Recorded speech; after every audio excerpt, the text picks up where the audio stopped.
All right, thanks everyone for joining us this morning. Please use the raise hand function and wait for me to call on you for questions. Greg, you can get us started. Jeff, how did you rate the group's mentality coming through the open week? Did you see the kind of response that you hope to see from your group? Yeah, they've been good. Obviously, we'll find out more Thursday, but they've been good so far. You mentioned one of the things you saw against North Texas was that they maybe struggled to handle the prosperity of the result against Rice. Do you see a more desperate group this week? How has that kind of changed? Obviously, Greg, if I could predict and see that, you would never walk into those deals. I just felt during the game they had more edge than we did, and we've been good in practice, but we'll know more Thursday. Gotta go play the game. You guys were in kind of a similar spot last year at kind of a low point heading into a big game against Memphis at home at night against a pretty strong team. How do you kind of compare the moment you're in now to what that week was like last year?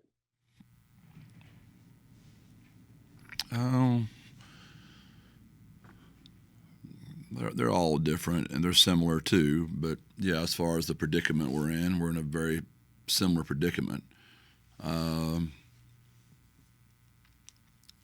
But yeah, I would. It's hard for me to answer that question, Greg. Just to go back and reflect on last year, obviously, and compare the two specifics. But I can see your point. JJ.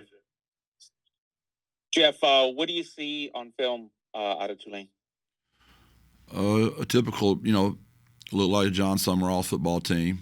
They're balanced on offense. They can run the ball with all three tailbacks. The quarterback's the leading rusher on the team.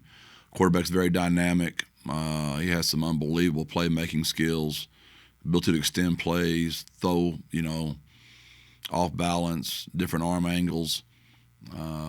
Three backs that run the ball well. Good play action pass game. Defensively, they're really good up front. Their defensive line does a really fantastic job. Very multiple, and their specialists are elite. Their kicker, their punter, returners. Really good football program. Tulane's been great for a long time. They invest heavily in that program, and you can see it. They have, they have two P4s that play at home. Beat both of them. They beat Northwestern at home, beat Duke at home, and their only loss on the road at Ole Miss. So again, I know it's something we've tried to get done here, but the ability to get a P4 to come play at your own place really was a great job by them, and just a very well-run organization. Tulane's done it right for a long time. Jeff, what does this game on Thursday do to the schedule this week? Is today like a Tuesday or Wednesday practice for y'all? Yeah, today's Wednesday. Yesterday was Tuesday for us, so we practiced, last night. Hate practicing on Sunday, but it's just one of those kind of things you have to do, and it is what it is. It's just the nature of the beast. So we got that in last night. Kids are really good, and we'll go again tonight because Monday's a class day for those kids. And then tomorrow we'll go in the morning because that's the way their schedules work as far as academics. So there'll be a quick turnaround tomorrow morning. Jeff, what do you hope to see out of Owen this week?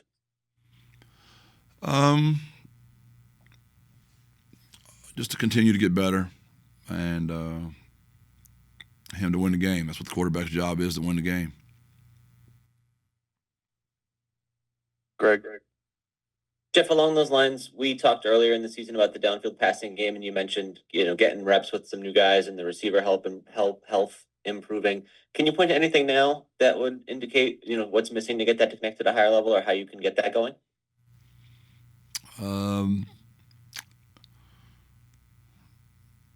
Yeah, we got to be better, Greg. I wish it were that simple, Bubba. If it were, we'd already have it fixed. And you touched on Tulane's offense a little bit. You mentioned Retzlaff at quarterback. What has allowed him to be so productive in the running game, and how do you have to account for that as a defensive? You talking about their quarterback? Yeah, correct. Yeah, they're very intentional with him. They know he's an unbelievable athlete, so they run him a lot. and some of it's just him, making plays on his own, but they have some intentional runs for him as well. And their backup quarterback's really good too. When they bring him in the game, you'll see two quarterbacks out there together, and usually something's happening with that kid, getting a ball in his hand somehow. So Coach Craddock does a really good job. He's their offensive coordinator, and we work together at SMU. We work together at Arkansas together, so he does a really good job. What is your perspective on penalties right now? How big of an issue is that for your group, and how do you go about addressing that? Well, I just think you got to look at each one of them individually, and Jimmy Wyrick's is disciplining as good a football player as we have on our team. So you look at that holding penalty, and you look at that, and then you look at Trevor Timmons' hold. Trevor's been a really great player for us all year at guard. I don't know if he has a penalty this year. The ones that bothered me the most, obviously, were the special teams ones to block in the back. That's just undisciplined, not good football. Those are the ones I'm dealing with. When they happen in the moment of the game, stuff happens, and sometimes the officials call them, sometimes they don't, Greg. You've been around this long enough to know that you're looking at the same thing I am. You're like, was that really a penalty? And when they are, they are. And when they're not, you're like, what the heck was that? So you just got to look at each one of them. And, Big Rail jumping off sides twice is disappointing because he's such a good football player, and that's not like him. But I think going on the clap, being on the road, he thought he heard something, and, he got him spooked. So that's you just got to look at each one of them individually. I know compared to last year, you talked about a lot of things that you were going to do during the offseason to try to address the penalty problem after it was such a big thing last season. But it sounds like this year it's a little bit of a different conversation, maybe more case by case. Do you see similar issues from a year ago that you had tried to patch up? No, there's nothing. There's no personal fouls or late hits or unnecessary. There's none of that stuff showing up. It's part of the game. It's an easy talking point, and you guys got to have stuff to talk about, and I get it. And turnovers, and my mom could have missed the game and asked me about turnovers and penalties because that's what the stats say, right? And it's just not that easy. If you look at each turnover, there's a story behind each one of them, and none of us want 3 turnovers, and none of us want 9 penalties. But I just think you have to. The bigger issue that's not being talked about enough is why in the heck do they break 37 tackles? That's got to get fixed. You cannot play defense like that. You just can't. And we were an absolute no-show on defense. And I'm not making a soft bet for anybody else, but that's the story. The 3 turnovers, that's not been us this year. Our defense not showing up, that's not been us this year. That's the story to me, is why are we so poor? We couldn't stop them. And they're very frustrating.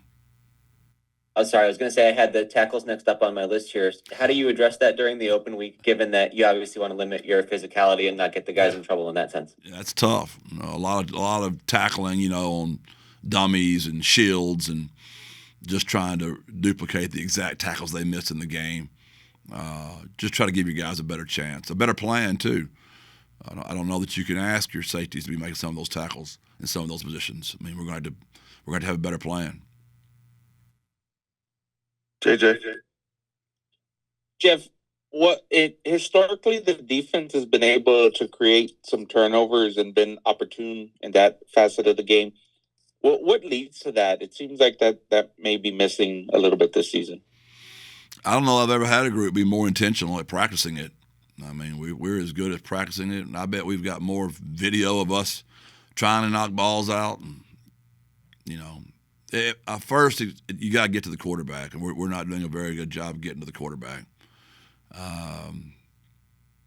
And then you got to make the interception when they throw it to you.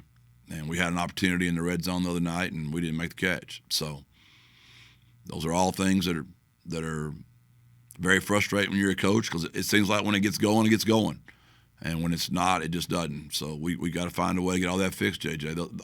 Everything you're saying is describing teams that don't win. When you can't throw the ball down the field, which Greg's mentioned, when you turn the ball over, which Greg's mentioned, when you have penalties, which Greg's mentioned, when you don't tackle very well, which Greg's mentioned, when we don't call turnovers like what JJ's mentioned, when our quarterback play is not real good, which JJ's mentioned. those are all signs of teams that are not winning very many ball games. And sadly enough, for whatever reason, when we're on the road, all those things tend to show up a whole lot more. And like, what is that? Like, why can't we not fix that? It's extremely frustrating. Greg? Jeff, how's the overall health of your team coming through the open week and maybe having a little bit of a time to recover? I'd say our practices have probably been more physical than the game, so we might have more of an injury list right now than we did after the North Texas game. That sounds unusual for the way you guys usually operate. Was that a very intentional focus to try to ratchet that up this week? When you play as bad as we did on defense, you're going to ratchet some things up. I wanted to ask about Ben Rios in particular. What's kind of the outlook for him, and how did you see Luke Lopez perform in his place? Luke was great. I mean, he really was. We had a couple of snap issues, just timing of snaps. It's just, again, we're on the clap, and we're usually on cadence. Those kind of things are a little different when you're on the road. And but Luke was great. Played really well. We'll see about Ben. We'll just see if he can go or not. But even if Ben can, Luke played really well. And in the big picture, how well do you feel like your team is embodying the culture that you preach in these moments, and how important is that when you come through some rough stretches to make sure you're leaning on those pillars? Greg, you know me better than that. We're 3-4. Obviously, when you do the math on that, I'd say we're less than 500. What you're a lot smarter than me, Greg. What's a 3-4 winning percentage? What is that? A 40-something%? I'd say we're. Close enough, yeah, sure. I would say we're around 40. So that's a big F, Greg. There's nothing good. I'm saying the same thing you are, Bubba. I really don't want to blast my kids and my coaching staff for everybody in the world to see, but we're feeling just what you're feeling, brother.